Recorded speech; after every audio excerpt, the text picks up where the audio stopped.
বাচ্চার দুধ তোলা বা বমি করা এই বিষয়টা নিয়ে যারা সদ্য মা হয়েছো তাদের প্রত্যেকের মধ্যেই না একটা ভীষণ পরিমাণে ভয় বা কনফিউশন, সংকোচ কাজ করে।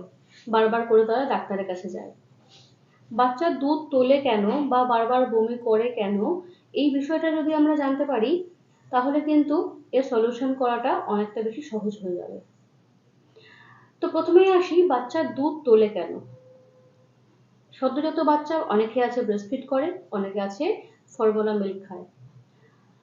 তো যারা ফর্মুলা মিল্ক খায় সেক্ষেত্রে কয়েকটা পয়েন্ট আমাদের নজরে রাখা দরকার। প্রথমত, যে ফর্মুলা মিল্কটা আপনি খাওয়াচ্ছেন সেই মিল্কটা ল্যাকটোজ প্রবলেম বাচ্চাটার হচ্ছে কিনা সেদিকটা খেয়াল রাখুন। যদি সেদিকে প্রবলেম হয় তাহলে আপনি দুধটাকে চেঞ্জ করুন। সেকেন্ড যেটা হয়, বাচ্চা অনেক সময় বেশি খেয়ে ফেলে।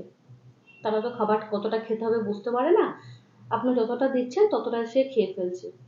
সেটা করবেন না, অল্প অল্প করে দিয়ে দেখুন। তাতে যদি বাচ্চা কোনো প্রবলেম না করে তাহলে সেটাকেই কন্টিনিউ রাখুন।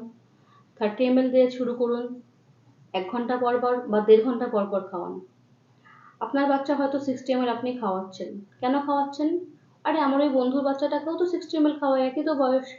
না, আপনার বন্ধুর বাচ্চাকে 60 ml খাওয়াচ্ছে মানে আপনার বাচ্চাও 60 ml খেতে পারবে তা কিন্তু নয়। প্রত্যেকটা বাচ্চা আলাদা, প্রত্যেকটা বাচ্চার খাবার ধরন আলাদা। আপনি যতটা খান আপনার হাজবেন্ডকেও ততটা খায়? আপনার বাড়ির আর সবাই কি ততটা খায়? না তো, আপনি আপনার পেট বুঝে খান, বাকিরাও তার পেট বুঝে খায়। সুতরাং বাচ্চাদের ক্ষেত্রেও কিন্তু তাই। প্রত্যেকটা বাচ্চা আলাদা, প্রত্যেকটা বাচ্চার খাবার ধরনও আলাদা। যদি দেখেন যে বারবার করে বমি করছে, আপনি আপনার বাচ্চার খাবারের পরিমাণটা কমিয়ে দিন, 30 ml দিন। যদি আপনি 2 ঘন্টা পর পর তাকে খাওয়ান তাহলে সেটাকে 1 ঘন্টা পর পর বা 1.5 ঘন্টা পর পর করুন। খাবারের পরিমাণটা কম দিন, সময়টাও কমিয়ে দিন। তাতে দেখুন হয়তো একটু প্রবলেমটা আপনার কমতে পারে। সেকেন্ড যেটা, আপনি যতবার বাচ্চাটাকে খাওয়াবেন ততবার ঢেকুর তোলানো, বার্প, এটা কিন্তু ভীষণ পরিমাণে ইম্পর্টেন্ট।